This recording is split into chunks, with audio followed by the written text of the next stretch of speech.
नाशिक जिल्ह्यातील इगतपुरी तालुक्यातील घोटी बुद्रुक येथील दुर्गानगरमध्ये रस्त्याच्या दुरावस्थेमुळे एका आजारी आदिवासी वृद्ध महिलेला झोळीतून उचलून रुग्णवाहिकेपर्यंत नेण्याची वेळ ग्रामस्थांवर आली.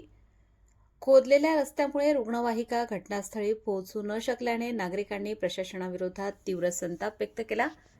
घोटी बुद्रुकच्या दुर्गानगर परिसरातील रस्ता खोदून ठेवण्यात आल्याने तो पूर्णपणे वाहतुकीसाठी बंद झाला आहे.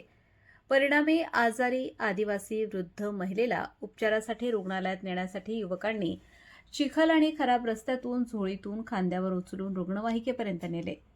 या रस्त्यामुळे परिसरातील सुमारे 50 ते 60 कुटुंबांचा दैनंदिन संपर्क तुटला असून नागरिकांना मोठ्या गैरसोयीला सामोरे जावे लागत आहे. आपत्कालीन परिस्थितीतही रुग्णवाहिका पोहोचू शकत नसल्याने ग्रामस्थांमध्ये तीव्र नाराजी आहे. रस्ता तातडीने वाहतुकीसाठी खुला न केल्यास 9 ऑगस्ट रोजी तीव्र आंदोलन छेडण्यात येईल असा इशारा नागरिकांनी प्रशासनाला दिला आहे.